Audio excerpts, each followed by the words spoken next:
Like with every new industry, markets are volatile at the beginning due to speculators, new entrants diversifying from other asset classes, and lack of liquidity in general. However, as regulations are put in place and industries become more liquid and mature, bubbles burst, and only the fundamentally strongest survive. A mature market's indication is always based on proven, well established fundamentals and not on hype and sentiments. That's only the case in the early stages of a new industry. Let's take tech, for example, the tech industry, let's say mobile industry. Winners are the ones with the longest lasting batteries, clearest screens, fastest GPUs, largest storages, sharpest cameras, advanced 4K or even 8K recording capabilities, latest cutting edge technology, being used on these devices. And all of that is done at a lower price than the competition. So all of these just indicates that at the end of the day, it's all based, it comes down to fundamentals. That's far from just hype and sentiment. So why are we discussing all of this? Why are we mentioning all of this? Is because as we see right now, the industry is so volatile. The markets are very sentiment driven and emotion driven. So let's not be carried away or led astray when we see markets moving up and down. And it's normal. It's a very young market, like we just said, and it will take time for it to mature. And that time is not here. And because, as we know, the global crisis that we're facing with the global reserve currency, which is the US dollar, in crisis right now, spiraling out of control due to its degrading of credit rating, due to its high debt situation, due to the high interest rates, due to the trust not being here anymore by other countries, economies such as Japan, UK, and China that formerly used to purchase billions of dollars worth of US treasuries are now backsliding, going back, and are more cautious in doing so.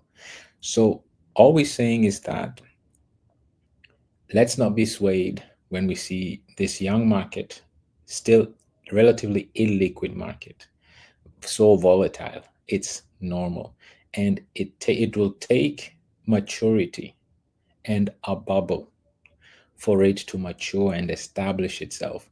And only those that will be coming out of this bubble will be building monopolies and duopolies. And this will be well established institutions that are based not on hype and sentiment, but rather on proven track record, have a proven track record of fundamentals. Now that we've said that, let's jump right into today's session. We always like to start these sessions by using a statement, a current event, or a question. So let's start with the current event. Right now, headline, Fed shock incoming, right? Question mark, it's a question, current event. Trump's heading to the Fed today, right? Apparently that's the headline, that's the news, that's what's on the agenda today. And rumors are Powell could be fired. We all know that that's not going to be the case. Stranger things can happen. However, as we know, he has a sitting term until next year, May. So, we have to take everything with a grain of salt, right? Drama sells, right? So, will a major shakeup happen? That's what's happening right now. But let's not jump into the drama, but let's look at this from a bird's eye view, right?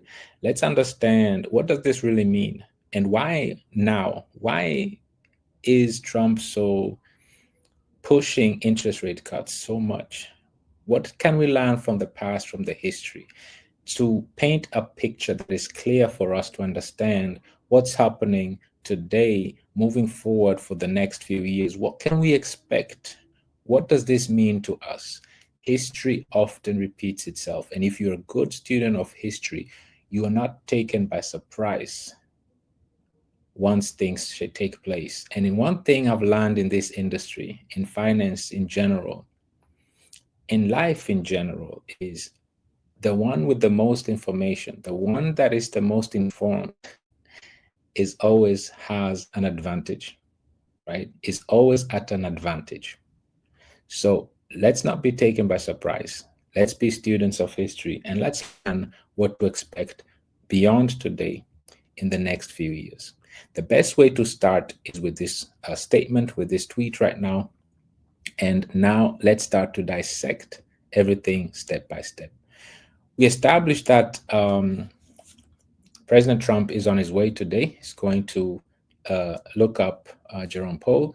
He's been steadily standing on his ground and not wanting to cut interest rates. So what are the 3 steps? Let's start with the 3 steps of how money ends up getting into the economy. Because if we need to understand how economy works, it's really simple.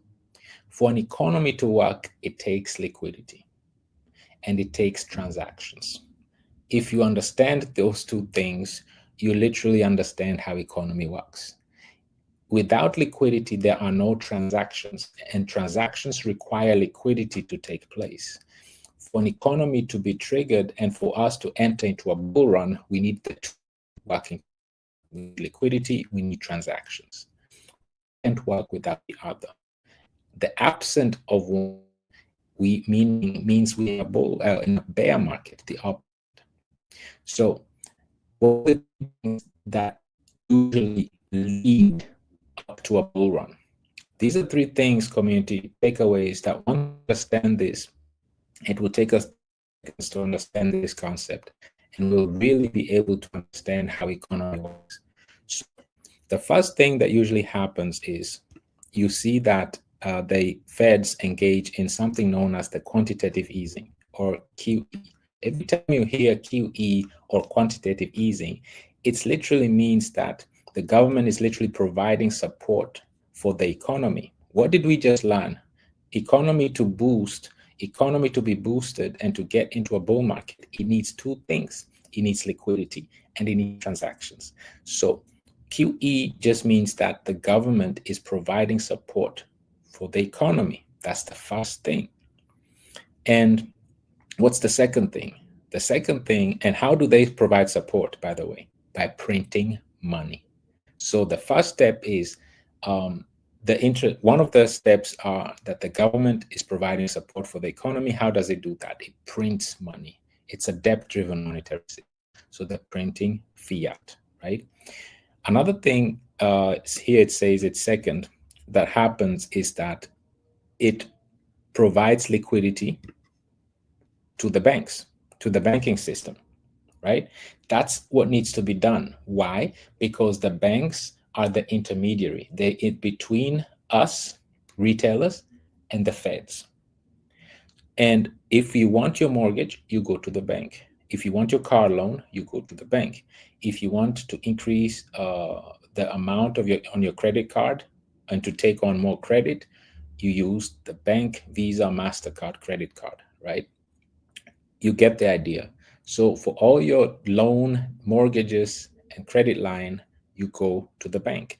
And this is why the Feds are doing QE, to provide support for the economy by printing money, issuing bonds or US treasuries to the banks, and they in turn issue loans, credits, credit lines, mortgages to us retailers, and that's how liquidity enters the market. Now, the most important part, however, is this right here. Before all of these things can happen that we just discussed, one major thing is missing, and this is to bring the interest rate close to 0. This is what you need. So let's summarize. There are 3 steps to a bull market. First of all, cut interest rates. And this is why when we go back here, you see this is what Trump has been wanting to do all along. He's been calling Jerome Powell names.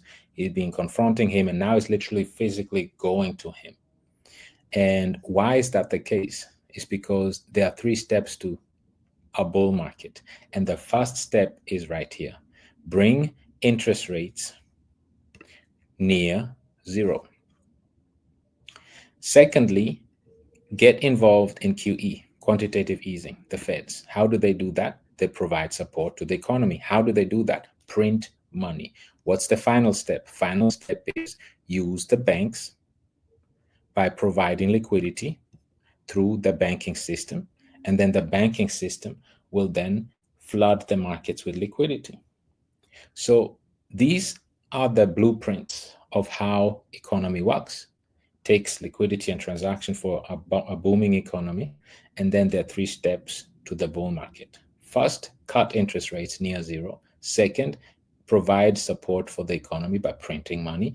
Thirdly, flood and inject the liquidity through banks to retailers. So this is just in theory, but don't take my word for it. Like we say, we always like to verify whatever we say. Don't just take everything for its face value. So let's start verifying things. First of all, this is a question. What if the Fed cut rates to just 1%, like Trump wants? So this is the first step. This is the headline today. We just started with a tweet, right? Let's go back to it. Let's be vision. Let's see right here, right? Trump's heading to the Fed today. So why is he doing that? Because he's been wanting, that's not it. He's been wanting to cut rates to 1% because Trump wants that, right? And why does he want it?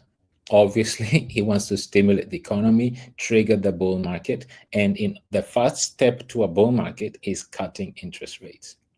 After that, the Feds, the government now can provide support by printing money and then, or enabling or bringing clarity into through regulations, and then enable the banks to now provide liquidity to the retailers.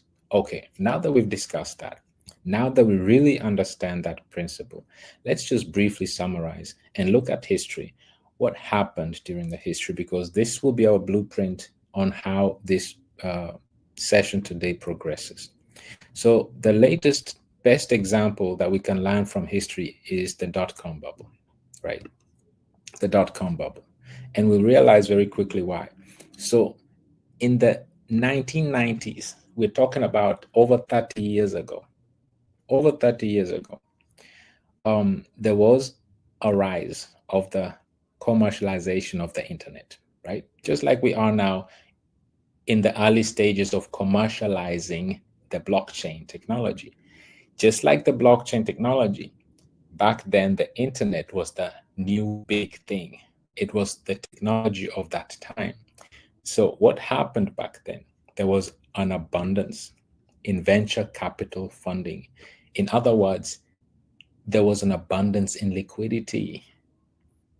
And the interest rates at that time was close to 0.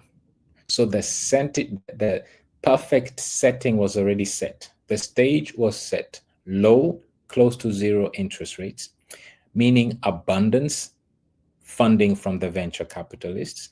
For what? For startups. Which startups? Well, another thing is everyone, not some people, everyone was talking about B2B, which is business to business, and B2C, business to customer commerce. Just like now, everybody is talking about Bitcoin, Ethereum, meme coins, real world asset, tokenization, stablecoins, same environment. Everyone is talking about it now, right? So what did this result in? It resulted in a period where a rapid rise in US technology stocks during the late 1990s bull market. What did we learn? How do you trigger a bull market? 3 things need to be met. First was already met, near 0 interest rates, check. Secondly, a government with clear or very low and lax regulations that are pro financial institutions, check. Thirdly, use the banks to issue easy money and flood the markets with it. Check. We have abundance of that, of venture capital funding for startups. So all requirements, all the three requirements were met, and that led to a massive bull market. Now, what happens? What did we learn from what else can we learn from that period? Is that many of IPOs were for technology stocks, and the technology dominated Nasdaq index, right? It rose quickly between when 1995 and 2000. What is this telling us? When all these conditions are met, you have a bull market. And when you see IPOs coming on, IPOs are new startups, like we said, right? Because there's so much capital funding for these startups. And then that gives birth to a multi-year bull cycle. For the math geniuses, they realize that this is a 6-year bull cycle right there. The Nasdaq rose quickly between the years 1995 and 2000 during the 90s bull market. This was a multi-year bull market. The stage was set perfectly. Near zero interest rate, pro-internet,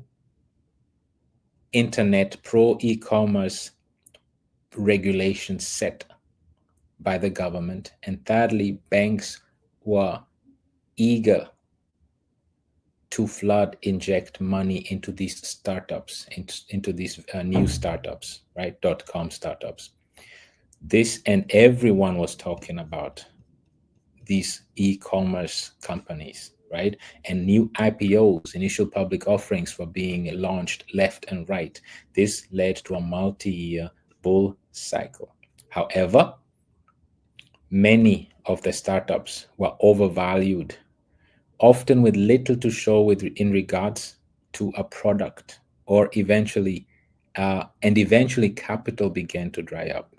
In other words, it was all hype and sentiments. And after the bull market, once the bear market started beginning, that's when the liquidity, the capital starts drying up. Stocks tumbled. And by the end of 2001, most, not some, not a few, most .com stocks like pets.com, Webvan, so on and so forth, went bust, went bankrupt. And although some companies survived, which are those companies that survived? Those that were battle tested, fundamentally sound, risk averse. Those are the Apples, the Microsofts, Google, Amazon, Nvidia. They survived the .com bubble and are now either monopolies or duopolies, and they're the market leaders today. And this made the stock market Nasdaq and more as well. We started this session, why the market so, and it's still sentiment driven, and it's based on hype.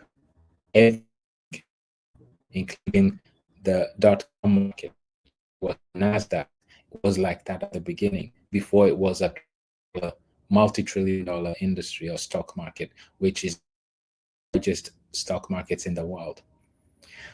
So let's continue.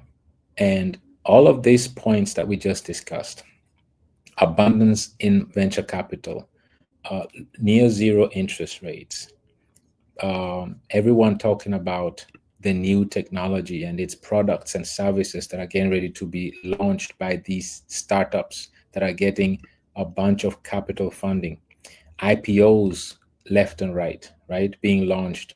And then this led to a bull market that lasted multiple years. All of these things. And then after the bubble, most, not some, most .com stocks went bust, and only a few survived, right? And the market was mature. Let's go step by step and verify all of this and identify how all of this in this short article right now, just this part right here, it's literally happening right now, starting today and in the next few years. exactly what we're reading here is going to take place, literally. This is the beauty of history, and it's already started taking place already. Don't take my word for it. Let's hear Tom Lee, the founder, uh, the co-founder and CIO of Bitmine, which is, and the chairman of Bitmine, who is literally one of the Ethereum treasury companies that moved from Bitcoin mining, sold all their Bitcoin and operations, and flipped over, and is now full going all in on Ethereum and Ethereum strategy. So let's hear what he has to say. And that we can absorb that supply. But I think that's they're earning money staking. And I think the reality is that if there is a rejuvenation of interest around any token or any token platform, it also rejuvenates people's creativity and interest in making it more usable. So to us, this ChatGPT moment, which is converging around Ethereum, I think is going to also help unleash a wave of innovation. It's no different than when ChatGPT first swept across Silicon Valley, and this is after everybody had invested decades on SaaS. But guess what? Now there's many venture-funded businesses around using AI and ChatGPT that are exploding and getting to $100 million run rate so quickly. Well, I think that's what's going to happen in crypto. I think this is a really big moment for the industry to realize that as Wall Street converges and they're bringing a lot of interest and bringing a lot of new users and a lot of new applications, that this could transform actually the importance of smart contracts and Ethereum. So I think Ethereum's sort of dominance could actually grow dramatically. That's exactly what I wanted us to understand. He mentioned exactly the keywords when we go back here that we read in this article. He started with an evolution, innovation, a stage of innovation. Whenever you hear innovation, he mentioned venture capitalists getting in early. He mentioned a ChatGPT moment, right, for Ethereum. These are keywords. He mentioned IPOs that are coming in, right, and that are quickly getting into 100 million market caps because they're being capitalized by venture capital, right? They're being these startups that are launching. So he said a lot of things, and if you don't understand that language, you'll miss out on all of it. But basically, he literally summarized what we've just been discussing for the last few minutes here.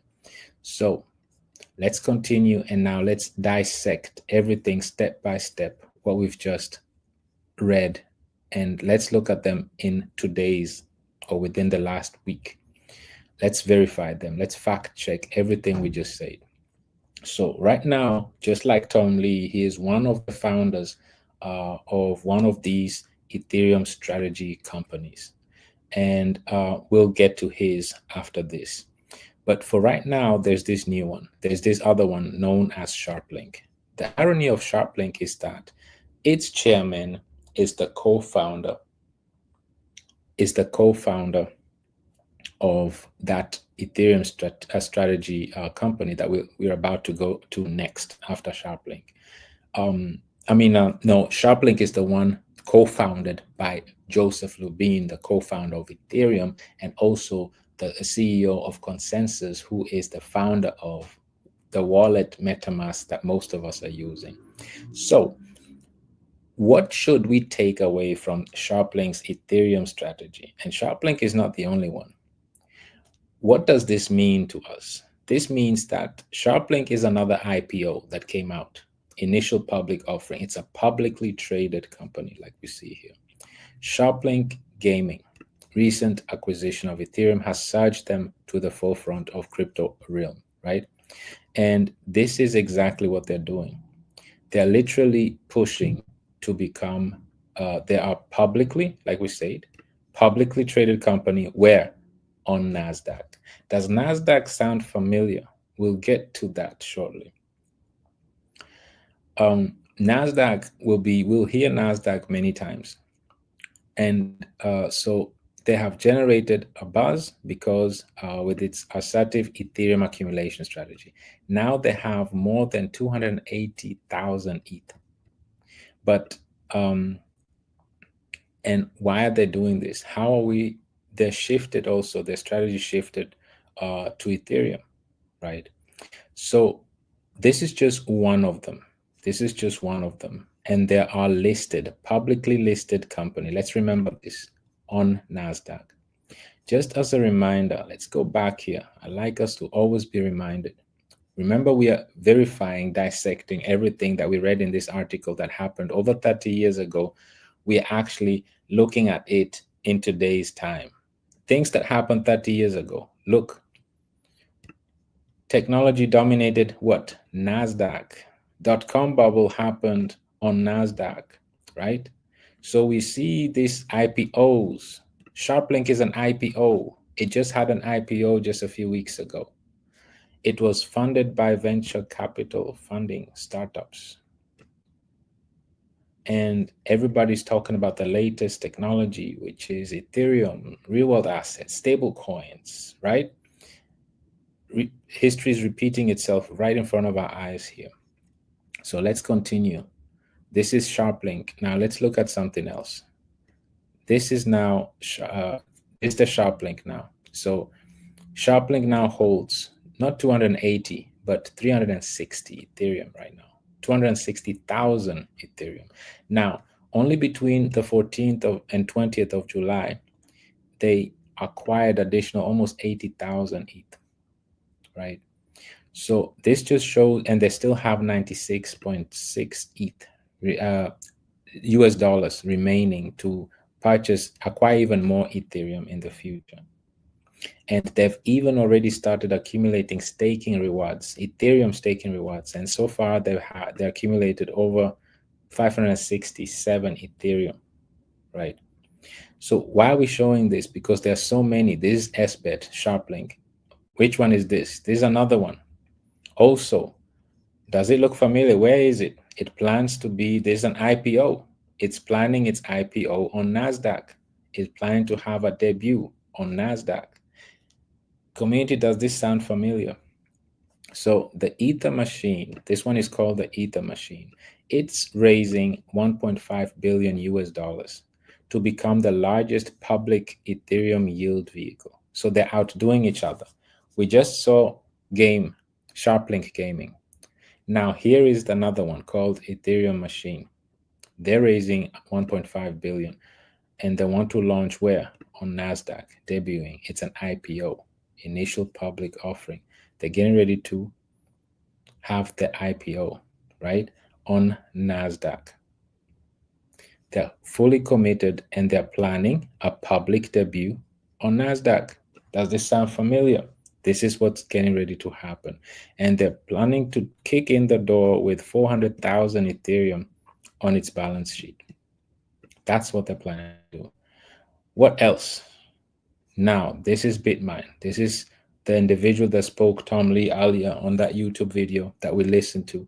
He is the chairman of this called BitMine. Now, this just happened today, July 24th.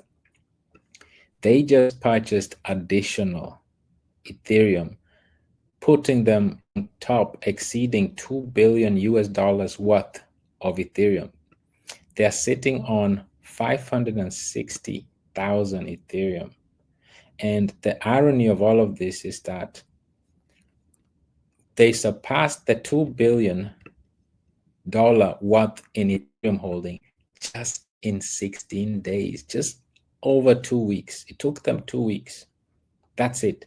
They had just had an IPO, initial public offering, and they started with 250 million. And now they almost 10x'd that at 2 billion already within 2 weeks, 16 days to be exact. And the founder himself, Tom Lee, is saying that his vision is to actually, they are well on the way to achieving a goal of acquiring 5%, not just acquiring, but staking 5% of the overall ETH supply. That comes to roughly 6 million ETH. They're sitting at 560, so that means another 10x from here. That's the amount of Ethereum that they're getting ready to hold. And they are listed not on NASDAQ, but on New York Stock Exchange, the largest stock exchange in the world. So, what are we celebrating today? 11 years ago, Ethereum kicked off its ICO, initial coin offering, raising just 16 million. And at that time, you were able to get 31 cents, right? Today, both public companies and treasuries are fighting to buy ETH at 3,700. Ethereum, you've come a long way, indeed. We see history repeating itself, community, right in front of our eyes. And if we continue even more, let's read what this says. Tom Lee, this is the same individual again, the chairman of Bitmine, the individual that just spoke in that YouTube video. He says that stablecoins are Ethereum's chat GTP moment. We just listened to this, right? This is the recording that he was talking about, the chat GTP moment. Why? Because, for example, the moment Apple drops a stablecoin, right? Everybody knows Apple. Most of us have some sort of Apple products, either iPad, either EarPods, either the Apple Watch or iPhone or MacBook. Either way, some sort, one way or the other, most of us have some sort of an Apple product. So if they would drop their own stablecoin, they would onboard over 100 million users across the globe on Ethereum overnight, because that's where stablecoins find their home. That's where Ethereum is the home of stablecoins. Majority of stablecoins, over 60%, are on Ethereum. So now imagine hundreds of companies doing the same. Imagine Microsoft, Amazon, Walmart, Google doing the same thing. You get the idea. So corporate America, marketing machine will go full steam, onboarding millions of users, pushing what? Stable coins. And pushing stable coins mean bringing global demand for the dollar and bringing global demand for the US bond market, because these stable coins need to be backed by US treasuries. That's the whole stable coin. That's the genius bill that was just passed. It requires, yes, it allows you to issue your own stable coin, but it needs to be backed by US treasuries. And that's exactly what takes place. Now, this will fuel Ethereum adoption, because these stable coins and the transactions that these onboarded individuals are using, they'll need Ethereum transaction fee for their transaction fees. So this will fuel Ethereum even more. And the more Ethereum is being used, the more deflationary it gets, right? So we could wake up one day with 20 million people joining Ethereum in just within 24 hours. This is the potential that is still awaiting us, is still ahead of us. Why is this possible? Because before it wasn't possible, because the old administration led by Gary Gensler was really against smart contract, Ethereum, DeFi, because it was going against the traditional establishment, the traditional financial system. But this administration now, led by Trump and his administration, is extremely pro-crypto. So now institutions like Coinbase, like Kraken, were accused and actually sued for offering staking. Uniswap was being sued for offering DeFi. MetaMask Consensus was sued by the SEC. Ethereum Foundation itself was considered a security and was also sued by the SEC. All that is gone. The floodgates are opening, and Ethereum is on its way to be at its full potential. So another thing that is really also just happened just within 48 hours is one of the largest banks in the US, PNC Bank, is now literally partnering with Coinbase to give their clients easy access to buying, holding crypto, and using what? USDC. So the easier we can make it to buy, hold crypto, the faster adoption happens. And we are right at the forefront of it. This happened right after Genius Act bill was passed. Now you see large banks partnering with established traditional crypto projects that just went through an IPO, right? Coinbase also went through an initial public offering. They're traded on the stock market. And they're partnering now with Coinbase to offer, let's see how large, how much the clients are. They have 9 million customers.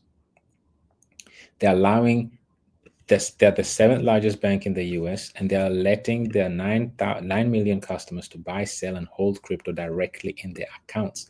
So PNC Bank partnering with Coinbase allows PNC account holders to be on chain, meaning that whenever they receive their salaries or their businesses receive income, revenue, it goes to their on chain accounts where they can directly, without having to merge or transfer or go through a bunch of hustle to get their money, fiat money on chain, it's automatically on chain and they can directly buy, sell, trade crypto directly.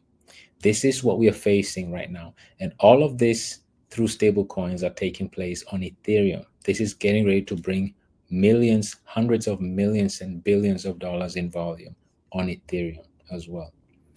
So another thing I want us to look at is with all these volumes coming in, Ethereum is also increasing their block size gas limit by 25% to 45 million. What does this mean? It literally just means that it's literally growing the transaction capacity, meaning that under one block, within one transaction, it takes for a block to go through it. It enables it to take on more transactions than before. So now 45, and it's going towards 60 and beyond. This just means that the capacity of transactions that Ethereum can take within a transaction is grown, it's expanded. It can accommodate more transactions. And this is done by design with all of this adaptation and all of these things, stable coins, real-world assets taking place on Ethereum. It needs to scale. And this is exactly like it's following its roadmap right now. So all of these things are being lined up, ready to go from day one. Another thing is that people are talking about, and the irony is this is just 2 days ago, July 22nd, 2025. I hate to break it to you, but this is nothing new, right? But let's take our time. Let's not get ahead of ourselves. So JP Morgan is exploring loans backed by Bitcoin and Ethereum, right? And Wall Street giant may allow clients to borrow against crypto holdings such as Bitcoin, Ethereum as early as next year, right? So this is something that just broke news 2 days ago, right? July 22nd, 2025. And just to really understand what's happening here in a nutshell is just JP Morgan is reportedly exploring crypto-backed loans secured by Bitcoin and Ethereum. This is major. This is a major move. So the move allows growing institutional interest and regulatory clarity, including the recent passage of Genius Act. All these institutions were just waiting for the Genius Act to pass or to be passed so that they can go all in on crypto. So JP Morgan's plan may signal progress towards treating crypto as an acceptable collateral in traditional finance. I hate to break it to you, community, but this is not news. Let's look at this. This is not news because the very first internal test of the tokenized collateral network, that it's called, was conducted by JP Morgan in May 2022. This is a 3-year-old news. We are in July 24th. This was back in May 2022, 3 years ago, more than 3 years ago. JP Morgan has been having a tokenized collateral network, also known as TNC. And this TNC is on Ethereum. Don't take my word for it. We are going to verify it just now, briefly, shortly. But I just want us to understand that this is no news. It's just hitting the news now. But this is a 3-year-old thing that has been in the making, right? So the TNC, which is Tokenized Collateral Network, was launched to streamline and scale the process of traditional settlements on a blockchain. To use DeFi, decentralized technology, made the process faster, more secure, and more efficient. This is a 3-year-old news. And let's look at this even more. What I want us to understand here, community, is these two things. First of all, again, this is an article from July 15th, 2022. This is more than 3 years ago. 3 years ago. So blockchain brings collateral mobility to traditional assets. This is nothing new. This is on JP Morgan's website. It's just now being talked about because Gary Gensler was so hostile about smart contracts, DeFi, stablecoins, real-world assets, that nobody wanted to engage with them or talk about it. But this is nothing new. But now with the pro-crypto and especially administration and with the new bills being passed that are pro-crypto, these products and services are now being launched, being made available to mainstream. But it's nothing new. They've been having them. They've just not been talking about it for the fear of Gary Gensler suing them, right? But this is nothing new, right? JP Morgan continues to forge a path to blockchain innovation, and news of the Kinexys digital asset platform first transaction using tokenized assets as collateral. So using tokenized assets as collateral is a news that is 3 years old. This is nothing new. It's just now safe to talk about it because it's a pro-crypto administration. So the TNC, Tokenized Collateral Network, allows more assets to be used as what? As collateral. This is an old news, community. And like I said, I had to verify. I want us to not just take my word for it, but I want you to read it here yourself. With Kinexys digital assets, we've created a tokenization platform that will ultimately enable trillions of dollars of traditional assets to be brought into the broader blockchain ecosystem. Now, which blockchain ecosystem? Because this is not plural. They're talking about one blockchain, one ecosystem. Which one is it? Not only solving a real-world financial service problem, but also providing an institutional scale Ethereum. This is an Ethereum-based chain that is compatible with the innovation of DeFi. The blockchain and the ecosystem that they're talking about is Ethereum. And this is not some random meme coin. This is JP Morgan, the largest asset, the largest bank in the world based on market cap. But wait, there is more. Another thing that is now being put out there is BlackRock and NASDAQ combined. They are seeking SEC approval to add staking to the BlackRock Spot Ethereum ETF. How big is this? So staking integration could redefine returns and strategies in Ethereum's focused exchange-traded funds. So this is a way now that BlackRock and NASDAQ, the exchange, want to seek approval by the SEC that is so crypto friendly to enable Ethereum staking. This is now the ultimate crowning that will enable Ethereum to be at its full potential. So again, BlackRock and NASDAQ filed with the SEC to add staking to the iShares Ethereum trust. Not just them, but several other fund managers are also seeking staking permissions for their Ethereum ETFs.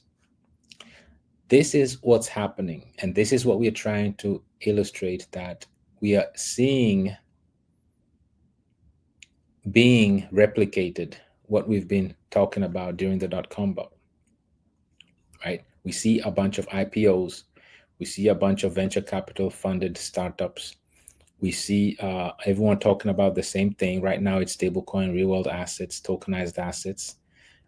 We are seeking bull cycle, bull market, and we see the president just heading to see Jerome Powell, right, today. Why? Because he wants the rates near zero right now. That's what he wants, right?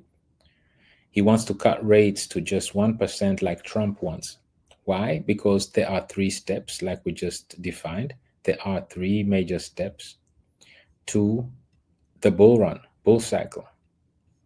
What are those 3 steps? First step, bring interest rates to near zero.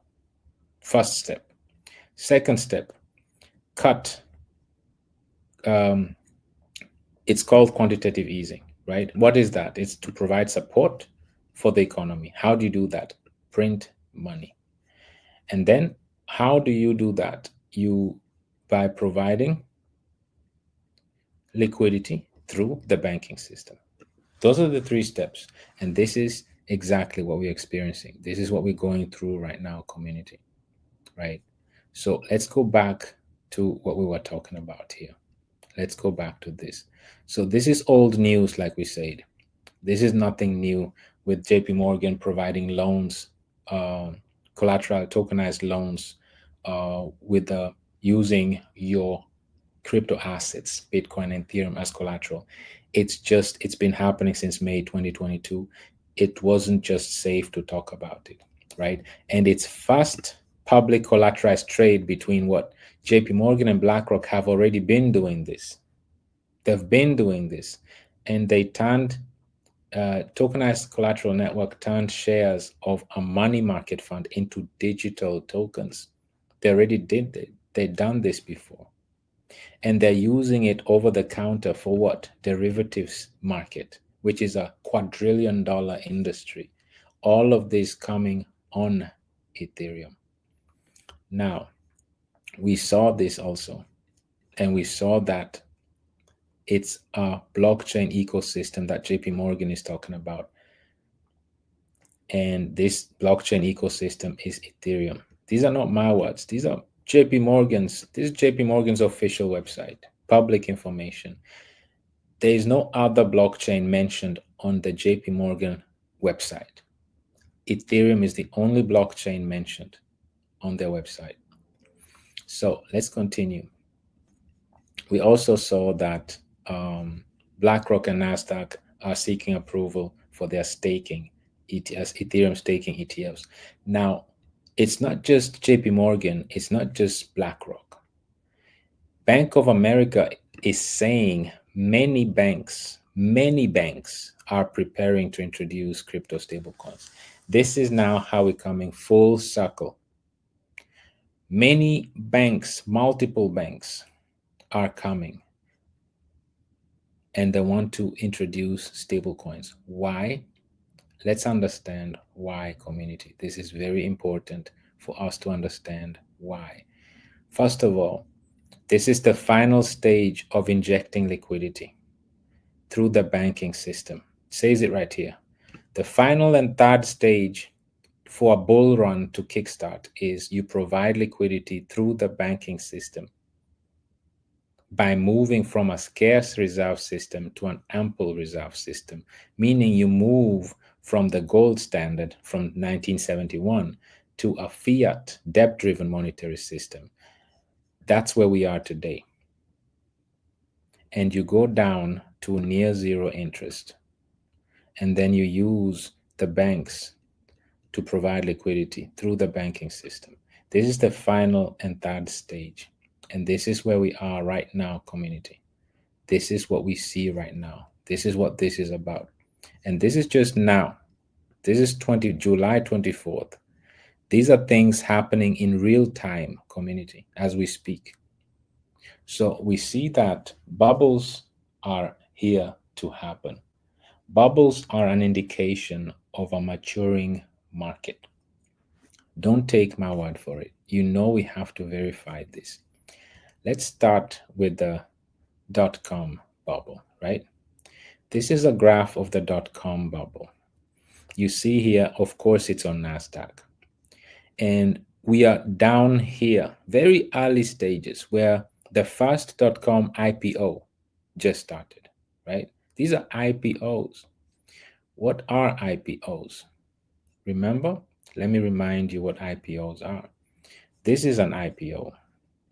The ETH machine, they're raising $1.5 billion to become the largest public Ethereum company, where they plan NASDAQ debut. This is an IPO. They want to be launched on NASDAQ. And as we speak, they've launched already, right? They're debuting on NASDAQ under the ticker ETHM. They already launched as we speak. The aim is to launch with 400,000 ETH. It's an IPO. This is an IPO. Let me show you another IPO. This right here. SharpLink is an IPO as well, right? These are all IPOs, community, and they're all part of the movement. So this just shows you where we are. History is repeating itself. So we are nowhere near the peak. Look how down we just in the early stages. These are just IPOs. They're just starting. Like Yahoo was an IPO. Amazon was an IPO during the dot-com bubble. You see what's happening, community. The globe.com was an IPO. So we'll see a lot of IPOs like we used to see during the dot-com bubble, the early stage of the dot-com bubble back in 1995, where money was readily available. Remember, the dot-com started from 1995. The bull run started from 1995 to 2000. Remember, we read about that. That was the period of bull run. And that's exactly when 2000, when it hits its peak. But it all starts with IPOs, easy money, banks being able to issue their own stablecoins, flooding the markets with easy liquidity, boosting all these IPOs, and most of them are going, not some, not a few, most are going to bust. Only a handful will make it, and they'll become the next monopolies or duopolies in the industry, right? And we see how the Fed started raising interest rates that happens when the Feds are starting to switch into the suck liquidity out of the market to slower the market. And that happened right before it hit its peak. And then the bear market kicked in, right? And we'll see acquisitions also taking place like we see here. We'll see companies doing big numbers, going up by 600%, 700%, IPOs, all of these numbers. We'll see these things happening. So before we start seeing them coming down, right? Like we see here, MicroStrategy down 62%, Microsoft crashing 15%, so on and so forth, right? But let's look at a larger picture. Bubbles are healthy, like we said. These are history of bubbles. And this history goes back 400 years. 400 years. Back in the 1637 was the first bubble, tulip bubble. And then there's a gold bubble, dot-com bubble, housing bubble. Then we see crypto here, right? Tesla, tech stocks, and then everything bubble. So what are we saying, community? We're saying two things. We are walking towards another huge multi-year bull cycle.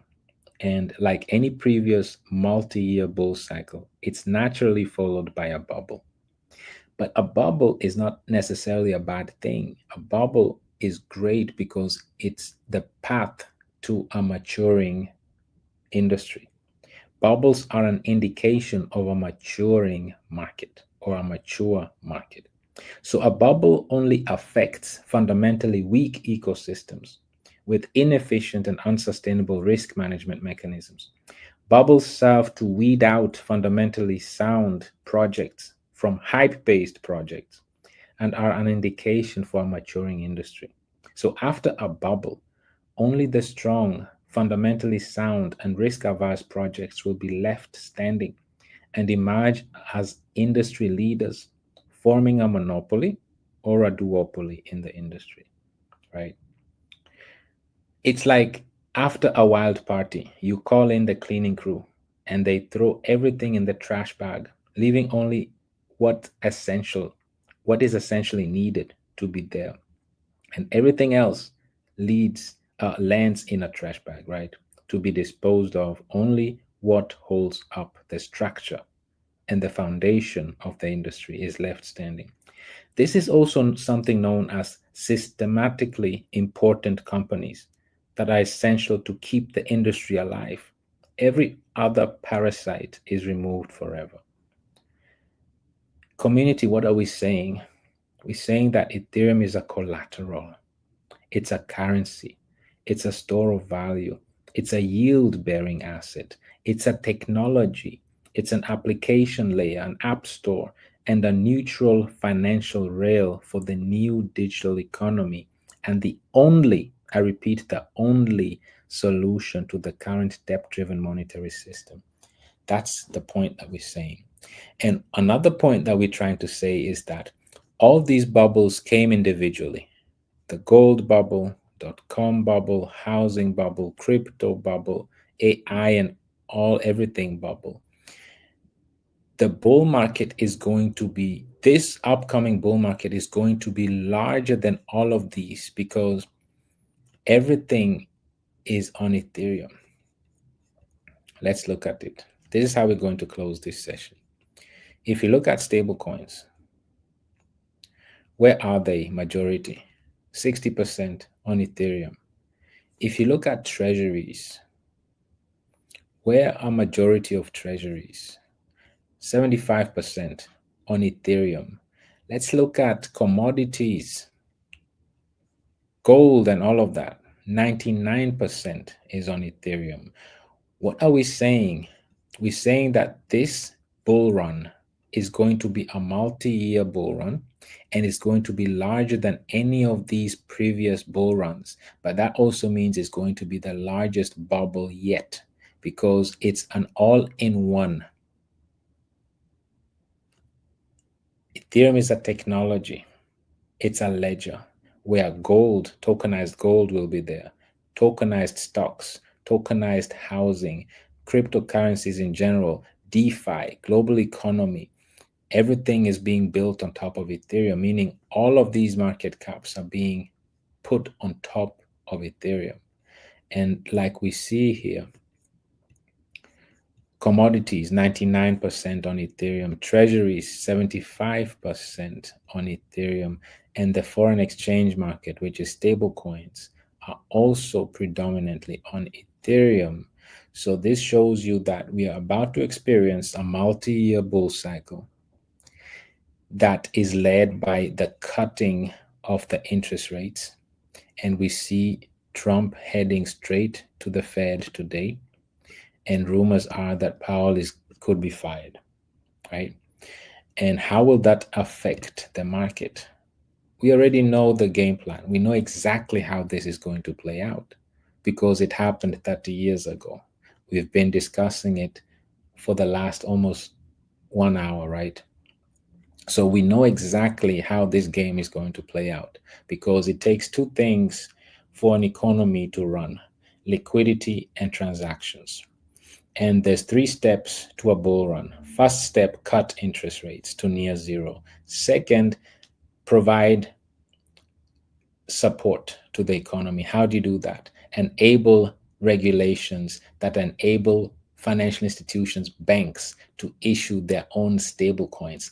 Thirdly, allow banks now will issue their own stable coins and provide their stable coins and great services and products through their own stable coins to us retailers.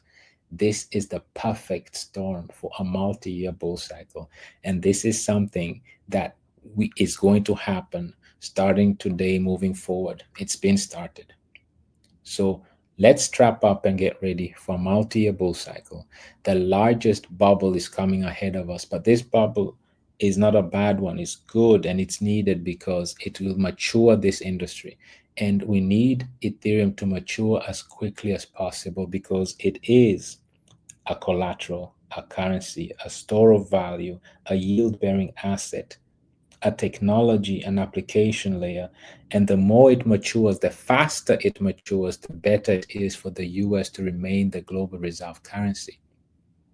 And the faster it matures, the better it can be, the faster it can be used as a global reserve currency to rival the bond market, because now it's the solution to bring in new and fresh liquidity into the markets without causing inflation. That's the message for today, community. I hope the session was straightforward and clear. I hope the message came across like it should. Always use these sessions as a point of reference. None of what was said today is financial advice. It's just to inform and educate us as a community, and it's my personal opinion. With that said, community, I want to wish you all a wonderful, wonderful rest of the day. Let's not be swayed by the noise and by all these uncertainties in the markets, because now we know exactly what's about to happen starting today, beyond, and in the next few years to come. We know the game plan. We know what to expect. With that said, stay safe, stay healthy. Till we meet again. Bye-bye, community.